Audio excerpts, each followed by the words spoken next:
Hi, this is SEBI registered investment adviser, professional trader, trainer, investor Bhushan Godbole आप सबका स्वागत करता हूं। ये हो क्या रहा है? इकोनॉमिक इंडिकेटर्स नेगेटिव आंकड़े बता रहा है और फिर भी शेयर मार्केट ऊपर ही जा रहा है। अमेरिकन शेयर मार्केट की बात करें तो वहां पे एक निर्देशांक है नस्डैक, उसने तो कुछ हुआ ही नहीं है, ऐसे सोच विचार के साथ नए ऊंचाइयों को भी छू लिया था। अब इस पर्दे के पीछे असल में कहानी क्या है, जो आपको जानना बहुत जरूरी है। अगर जानना चाहते हो तो इस एपिसोड को ध्यान से देखना। दुनिया भर के share market American share market को ट्रैक कर रहे हैं, इसलिए पहले अमेरिकन शेयर मार्केट का डेटा, अमेरिकन इकोनॉमी का डेटा एनालाइज करना जरूरी होगा। 2008 के बाद जो शेयर मार्केट में रैली दिखी है, इसका सबसे बड़ा रीजन है बायबैक। अब ये बायबैक क्या है, स्टेप बाय स्टेप समझते हैं। जैसे हम और आप शेयर मार्केट में जो शेयर्स होते हैं उसमें खरीदारी कर सकते हैं, वैसे कंपनी खुद के शेयर्स मार्केट में से खरीद सकती है। इसको बोलते हैं शेयर बायबैक। अब 2008 के मंदी के बाद अगर एनालाइज करें तो शेयर मार्केट में सबसे ज्यादा खरीदारी किन्होंने की है? नॉन फाइनेंशियल कॉर्पोरेशंस ने। इसका मतलब है खुद कंपनियों ने ही ज्यादा से ज्यादा बायबैक्स किए हैं। अब कंपनी खुद के शेयर्स अगर बायबैक कर रही है तो इससे होता क्या है, जो शेयर्स बाजार में अवेलेबल है, जिससे लोग ट्रेड कर सकते हैं, इन्वेस्ट कर सकते हैं, जिसको बोलते हैं नंबर ऑफ आउटस्टैंडिंग शेयर्स, ये कम होते जाते हैं। अब अगर नंबर ऑफ शेयर्स कम होते गए और वहां पे अगर डिमांड क्रिएट हो गई तो रेट बढ़ते हैं। अब अगर नंबर ऑफ शेयर्स कम है तो यहां पे डिमांड किस वजह से आ सकती है? अर्निंग पर शेयर में इजाफा आने के कारण डिमांड आ सकती है। अब अर्निंग पर शेयर, जिसको ईपीएस कहते हैं, इसका मतलब क्या है? कंपनी का जो प्रॉफिट है उसको अगर जितने भी नंबर ऑफ आउटस्टैंडिंग शेयर्स है, जितने भी शेयर्स अवेलेबल है, उसको बांट देते हैं तो उसको बोलते हैं अर्निंग पर शेयर। अब अर्निंग पर शेयर में इजाफा आता है तो अर्निंग पर शेयर में इजाफा आ रहा है, इसके कारण उसको फॉलो करते हुए शेयर की प्राइस बढ़ सकती है। अब 2019 के पहले अमेरिकन डेटा एनालाइज करें तो वहां पे जो कंपनियों के शेयर्स है, वहां पे जो कंपनियां हैं, उनके अर्निंग में असल में उतना इजाफा आया ही नहीं है, फिर भी अर्निंग पर शेयर में इजाफा आया है। थोड़ा कॉम्प्लिकेटेड लग रहा है। अब जो बात बताने वाला हूं बहुत इंपॉर्टेंट है, तो इस बात को जरा ध्यान से सुनना। अब मान लो एक कंपनी है XYZ लिमिटेड। इस कंपनी का जो टोटल प्रॉफिट हुआ है, मान लेते हैं 100 रुपए का प्रॉफिट हुआ है, और इस कंपनी के मान लेते हैं बाजार में 10 शेयर्स है। अब जितना प्रॉफिट हुआ है, जितने अवेलेबल शेयर्स हैं, उसमें अगर बांट देते हैं तो हमें मिलेगा अर्निंग पर शेयर। तो यहां पे अर्निंग पर शेयर कितना हो रहा है? 100 डिवाइडेड बाय 10, तो 10 हो गया अर्निंग पर शेयर। अब यहां पे मान लेते हैं अर्निंग में उतनी बढ़ोतरी आई ही नहीं। 100 रुपए का अर्निंग है, लेकिन मार्केट में जो शेयर्स अवेलेबल है, जो 10 शेयर्स अवेलेबल है, उसमें से आधे शेयर्स अगर कंपनी ने खुद ने ही बाय कर लिए। अब इसके कारण 100 divided by number of available shares कितने हुए? 5। तो जो प्रॉफिट है 100 रुपए का, उसको अगर 5 शेयर जो अवेलेबल है उससे डिवाइड करते हैं तो भाई अर्निंग पर शेयर आ गया 20।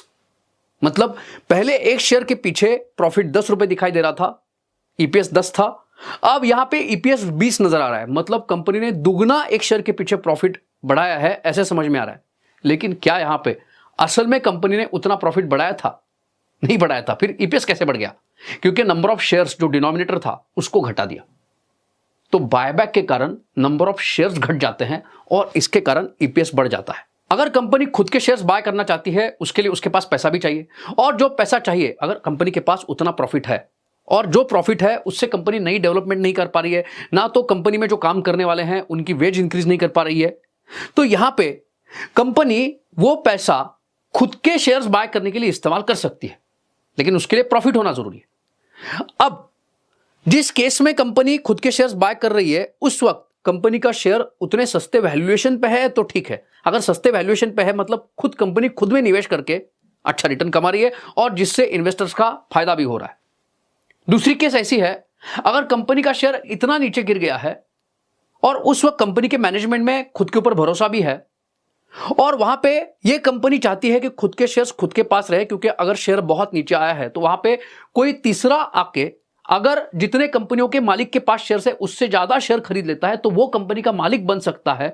इसको अवॉइड करने के लिए अगर कंपनी बायबैक कर रही है तो भी ठीक है, लेकिन अगर कंपनी के पास उतना प्रॉफिट नहीं है और जो कंपनी बायबैक करना चाहती है वो अगर कर्जा लेके करती है तो अब अगर इकोनॉमी में मंदी आती है और उस मंदी से उभरने के लिए कॉर्पोरेट वर्ल्ड को मतलब कंपनियों को सस्ते दाम पे कर्जा मिलता है। कर्जा मिल किस लिए रहा है? ताकि कंपनी मंदी से उभर पाए, कंपनी डेवलपमेंट कर पाए, इकोनॉमी अच्छी हो। लेकिन कंपनियों को जो सस्ते दाम पे कर्जा मिल रहा है, उस कर्जे का इस्तेमाल डेवलपमेंट करने की जगह पे अगर कंपनी खुद के शेयर्स बायबैक करने के लिए करती है तो हो क्या रहा है, जरा ध्यान देके सुनना। कंपनी के अर्निंग में से जो ब्याज पे पैसा जा रहा है वो बहुत कम जा रहा है, क्योंकि सस्ते दाम पे कर्जा मिल रहा है। और उस अर्निंग को नंबर ऑफ शेयर्स जो है वो कम है, उससे डिवाइड करने के कारण ईपीएस में बढ़ोतरी आ रही है, जैसे इसके पहले समझाया।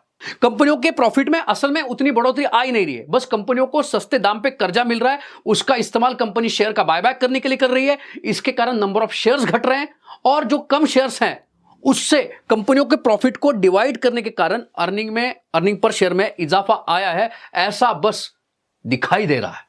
अब इकोनॉमी को बूस्ट करने के लिए बीच में जो कॉर्पोरेट टैक्स में कटौती भी की गई, अमेरिका में ये कॉर्पोरेट टैक्स से जो कंपनियों की बचत हुई उसका भी इस्तेमाल कंपनी ने बायबैक करने के लिए किया है। यही डाटा एनालाइज करने के बाद समझ में आता है। अब सस्ते दाम पे जो कर्जा मिल रहा है, इसका कर्जे का जो गुब्बारा है वो बढ़ते जा रहा है, और वो कर्जे का इस्तेमाल हो किस लिए रहा है? बायबैक। तो अमेरिकन डेटा एनालाइज करने के बाद यह समझ में आ रहा है, वहां पे शेयर मार्केट में जो बुल मार्केट चल रहा है, जो बैल दौड़ रहा है, वो कर्जा लेके दौड़ रहा है। अब इतना अमेरिकन डेटा किस लिए एनालाइज कर रहे हैं?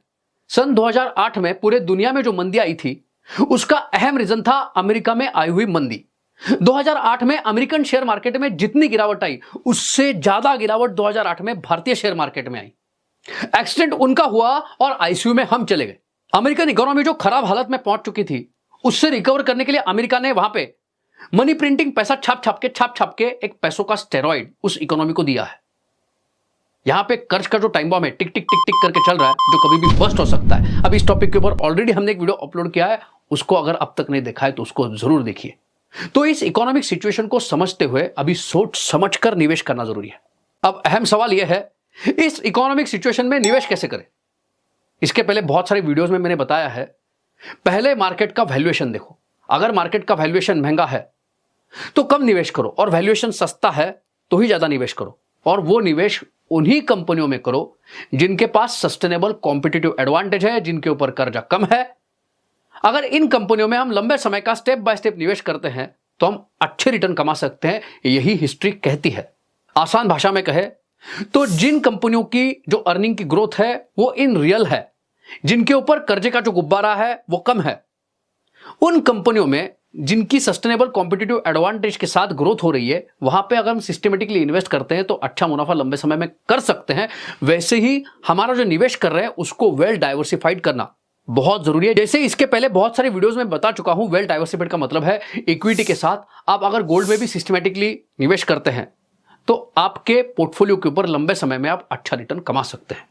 अब ये market cap to GDP ratio क्या चल रहा है, मार्केट का प्राइस अर्निंग रेशो क्या चल रहा है, मार्केट में डेब्ट टू जीडीपी रेशो क्या चल रहा है, इन सारे रेशोज को आप रेगुलरली देखना चाहते हैं तो हमारा एप्लीकेशन आर्या मनी, उसको डाउनलोड जरूर कीजिए, उसमें रेगुलरली वॉच कीजिए और सोचकर समझकर निवेश कीजिए। देखिए, अगर हमें सक्सेसफुल इन्वेस्टर बनना है तो मार्केट में निवेश का पिरामिड बनाना बहुत जरूरी है। इसके ऊपर वीडियो ऑलरेडी अपलोड किया है, उसको जरूर देखिए। इसका मतलब यह है, जब मार्केट का वैल्यूएशन सस्ता होता है तो ज्यादा निवेश करना होता है, जब मार्केट का वैल्यूएशन महंगा होता है तो कम निवेश करना होता है। अभी जैसा मार्केट का वैल्यूएशन महंगा है तो कम निवेश करना है। अगर मार्केट यहां से बढ़ता रहता है तो जो कम निवेश किया उसके ऊपर अच्छा प्रॉफिट मिलेगा, और अगर यहां से मार्केट गिर जाता है, जब मार्केट का वैल्यूएशन सस्ता होगा तो वहां पे ज्यादा निवेश करने के कारण बाद में जब मार्केट बढ़ेगा तो उसके ऊपर अच्छा प्रॉफिट कमा पाएंगे। लेकिन निवेश उन्हीं कंपनियों में करना है जिनके पास सस्टेनेबल कॉम्पिटिटिव एडवांटेज है, वहां पे निवेश करते हैं तो ही लंबे समय में अच्छे रिटर्न कमा सकते हैं। यही सक्सेसफुल इन्वेस्टमेंट की रणनीति है।